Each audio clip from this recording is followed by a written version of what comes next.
The story of a people is preserved not only through music and dance, but through the traditions and craftsmanship passed from one generation to the next.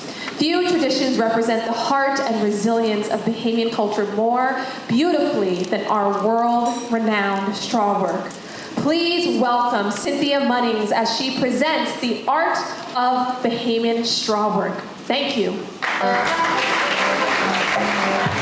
The Bahamas, an archipelago renowned for its crystal clear waters, vibrant culture, and natural beauty, is often seen as a tropical paradise. Yet behind this idyllic landscape lies a history shaped by resilience.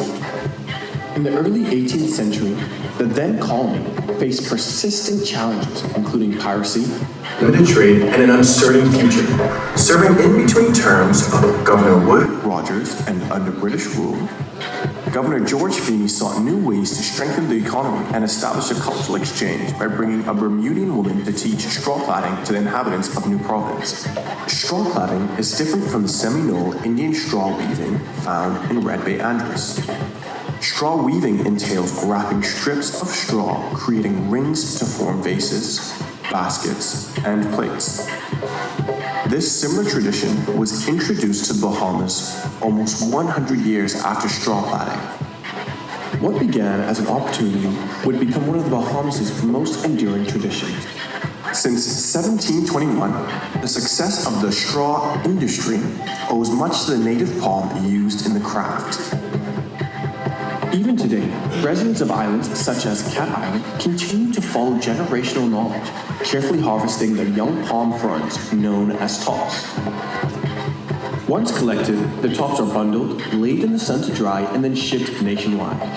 In the hands of skilled platters, the strips are transformed into intricate patterns that reflect generations of craftsmanship. Traditional plats bear names such as 11-string, Jacob's ladder, spiderweb, and fish pot. For generations, straw work provided a flexible source of income that could be practiced alongside other occupations. Its accessibility and the abundance of wild-growing palms allowed the craft to spread beyond New Providence and throughout the Family Islands by the early 19th century. Originally, straw was plaited into practical household items. Over time, artisans adapted these techniques to create commercial goods, each reflecting the creativity of its maker. As the craft evolved, islanders added their own character and style, transforming straw plaiting into a distinctive expression of Bahamian culture. Today, straw continues to inspire new generations of artisans and has entered the contemporary art scene. Paintings, fashion, metalwork, and sculptures inspire and spread the history of the beauty and skill of straw. The straw industry stands as a symbol of adaptation, creativity, and endurance. A living heritage that has connected Bahamians to their history for more than 300 years.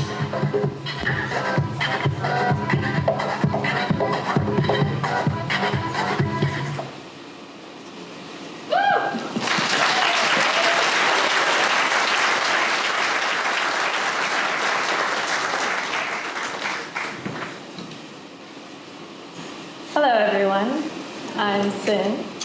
I'm a painter and installation artist, and my practice is centered around bringing attention to traditions, stories, and subcultures in the form of contemporary art. These images behind me were part of my solo show, The Silver Fish, hosted at the National Art Gallery back in Nassau. It was an exhibition that really started from my desire to learn something truly Bahamian. At the start, I knew little about the craft, but I had an admiration for the straw work from church tea parties, a familiar scene that I'm sure many of you can relate to.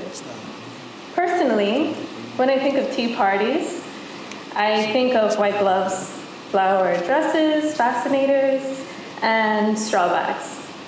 What I love most about straw is the craftsmanship. Straw products are designer by nature. No two plats are alike, and each vase, hat, basket, or bag is made with intention. It's rare to find duplicates. Bags in particular come in many shapes. They are accessorized differently, and the personal flair of the designer is palpable. Similarly, in art, the finished product is what the audience interacts with. But me, being me, and how I operate, my admiration turned to curiosity, asking how are these patterns made, which led me to taking a straw class. There I learned the connecting history of Governor George Feeney and how back in 1724, the first straw market was established, giving all inhabitants opportunity to entrepreneurship, and the importance of proper harvesting of the palms, because improper harvesting can lead to the death of the tree. As I progressed in learning the plats, to which there are 200 different Bahamian styles, by the way, there was an unexpected lesson that began to register. The reason straw has lasted for over 300 years was in the convenience of circumstance. We are blessed as a nation that there is no cultivation needed for the palms to grow, that the palms that do grow in the wild have been of premium quality, and that we as a people have a taste for creativity.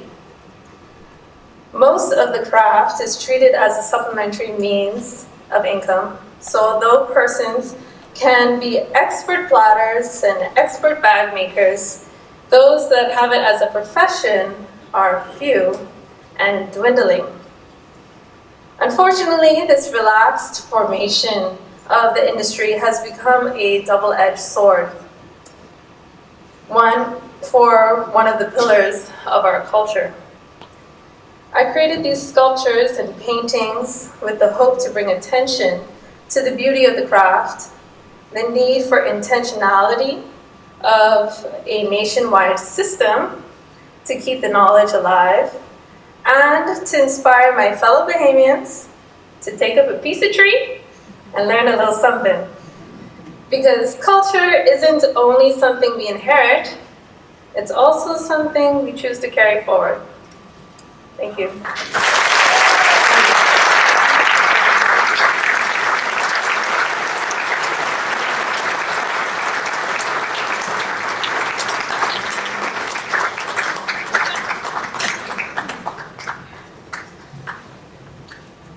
Thank you, Cynthia, for continuing to share our history on the world stage.